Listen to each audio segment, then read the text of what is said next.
के स्टार्ट में हमें एक आदमी सपाला को दिखाया जाता है। यहाँ पर एरा हमें 1900 का दिखाया गया है। उस जमाने में स्लाइड्स पर सफर करना बहुत ही नॉर्मल था। चीजों को एक जगह से दूसरी जगह पर ले जाने के लिए स्लाइड्स राइड का यूज किया जाता था और इस राइड के लिए खास किस्म के डॉग्स को यूज किया जाता था। सपाला भी एक स्लाइड राइडर था और उसके पास बहुत ही अच्छी किस्म की नस्ल के डॉग्स थे जो कि उसके सफर और उसके काम को बहुत ही ज्यादा इजी बनाते थे। एक दिन सपाला के पास एक नए पपी की बर्थ होती है। ये साइबेरियन हस्क का पपी था और ये डॉग काफी ज्यादा कमजोर होते हैं। सपाला का ये ख्याल था कि ये डॉग उसके किसी भी काम का नहीं है क्योंकि ये इस डॉग को बाकी डॉग्स के साथ स्लेड राइड पर लेकर नहीं जा सकता था। इसीलिए सपाला चाहता था कि वो इस डॉग को किसी और को दे दे, मगर सपाला की वाइफ ऐसा बिल्कुल भी नहीं चाहती थी क्योंकि वो सभी डॉग्स को अपने बच्चों की तरह रखती थी। सपाला की वाइफ इस डॉग का नाम टोगो रखती है और कहती है कि टोगो मुझे अपने बच्चों की तरह प्यारा है।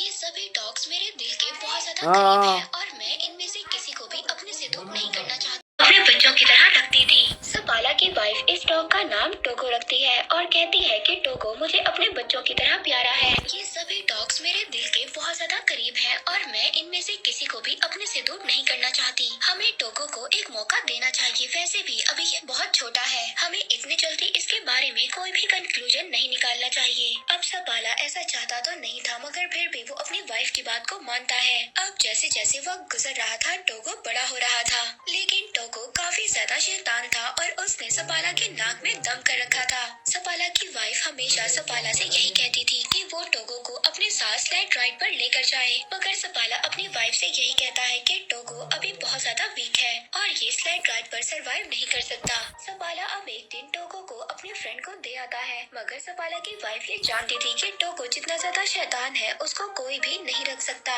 और अब होता भी ऐसे ही है। अगले दिन सपाला का फ्रेंड टोगो को वापस ले आता है और कहता है कि ये तुम्हारा डॉग बहुत ज्यादा शैतान है और इसे मैं अपने साथ नहीं रख सकता। और इस बात पर सपाला की वाइफ बहुत ज्यादा मुस्कुराती है क्योंकि टोगो वाकई शरारती था। सपाला जब भी अपने बाकी डॉग्स को राइड पर लेकर जाता था तो टोगो उसके पीछे आता था। हालांकि सपाला टोगो को फेंस के पीछे बांध दिया करता था, मगर फिर भी वो जमीन को खोदकर वहाँ से भाग जाता है और सीधा सपाला के पीछे जाता है। अब टोगो के आने से वो बाकी डॉग्स के साथ मस्ती करता है, जिस वजह से सपाला की प्रैक्टिस खराब हो जाती है जो वो अपने डॉग्स के साथ कर रहा था। एक दिन वो पानी में भी गिर जाता है। सपाला उसकी शरारतों से तंग आ गया था, इसलिए अब वो टोगो को रूम में बंद कर देता है, मगर टोगो वहाँ से भी किसी तरह से बाहर निकल आता है। अब एक दिन सपाला अपनी एक फीमेल फ्रेंड को कन्विंस करता है कि वो टोगो को अपने पास रख ले। सपाला की फ्रेंड बहुत ज्यादा स्ट्रिक्ट थी, वो ये कहती है कि टोगो को रूम में ही रहना होगा। खैर सपाला को इस बात से अब कोई भी मसला नहीं था। वो अपनी फ्रेंड के पास टोगो को छोड़कर वहाँ से चला जाता है, मगर उनके जाने की थोड़ी ही देर बाद टोगो वहाँ पर विंडो का शीशा